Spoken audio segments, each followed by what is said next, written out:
Okay, so today we're going to start reviewing for the September test.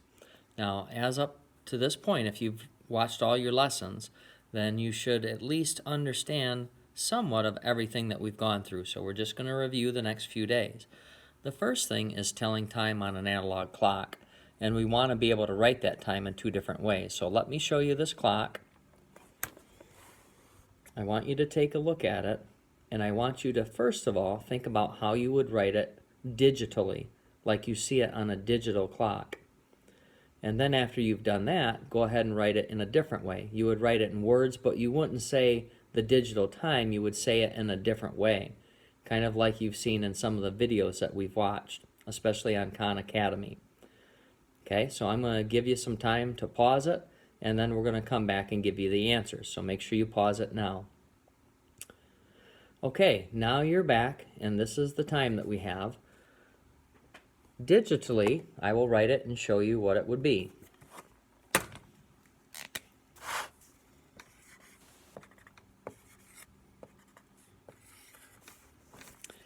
If you wrote 2:30, that would be the correct time. The other way you would write it would be this.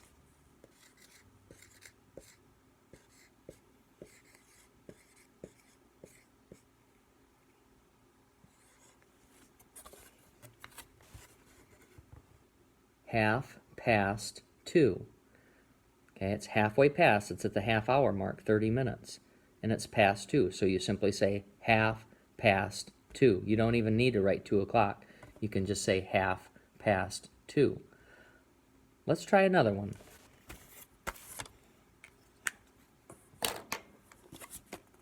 Gonna move my clock around a little bit here.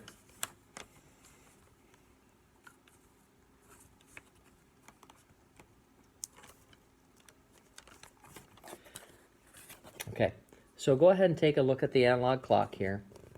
I want you to think of how you would write it digitally, and then I want you to think of the other way that you would write it. Okay, so go ahead and click pause and think of what you would do, and then we'll come back and give you the answers. Okay, so now we're back. This is the time. I'm going to go ahead and write it digitally and show it to you, and then I'll show you the other way you can write it.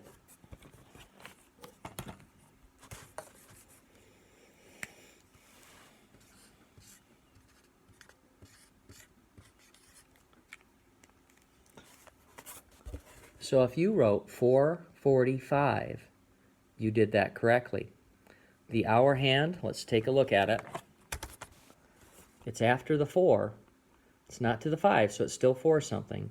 And if you count by 5s, 5, 10, 15, 20, 25, 30, 35, 40, 45, and eventually you'll memorize this as the 45-minute point. That makes it 4:45. Let me show you the other way you could write 4:45.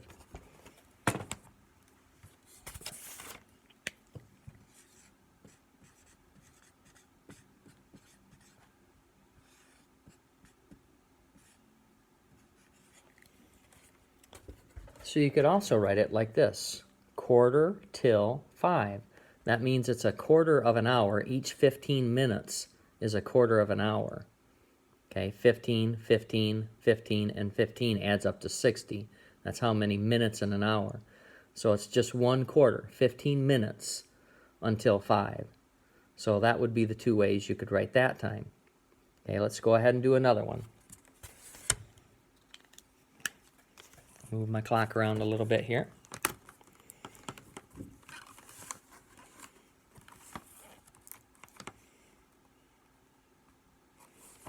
Okay, so take a look at this time.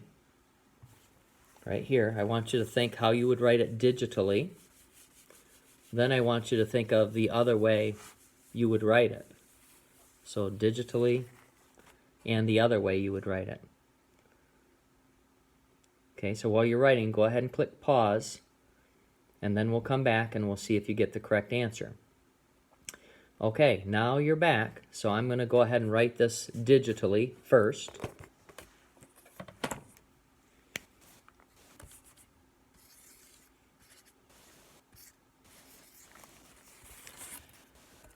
If you said 8:15, That would be correct. So the hour hand is after the 8, and it's 15 minutes past if you count by fives. 5, 10, 15. And eventually you just memorize that if it's on the 3, it's 15. Okay, let me show you the other way. You can write 8:15 without saying 8:15.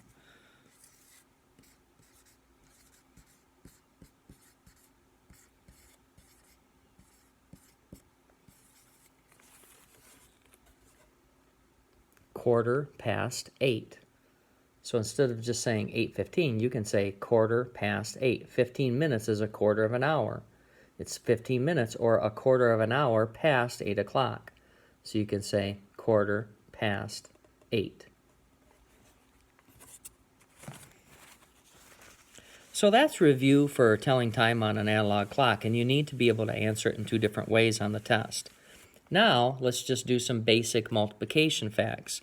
I'm going to do 3 of them real quick, and I want you to try to get them. They should be short and easy ones.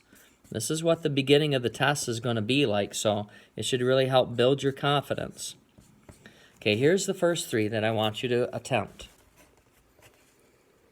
Okay, go ahead and click pause, and then you can attempt them. Okay, now after you have attempted them, we're back.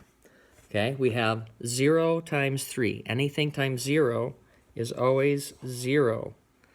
Not easy to write upside down, I can tell you that. Then we have 4 times 1.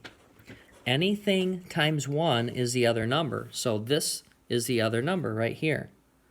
So the other number is the answer. Anything times 1 is the other number. So the answer is 4. Now we have a 2 times 7. Okay, 2 times 7 should be an easy one because when you multiply by 2, you simply double the other number.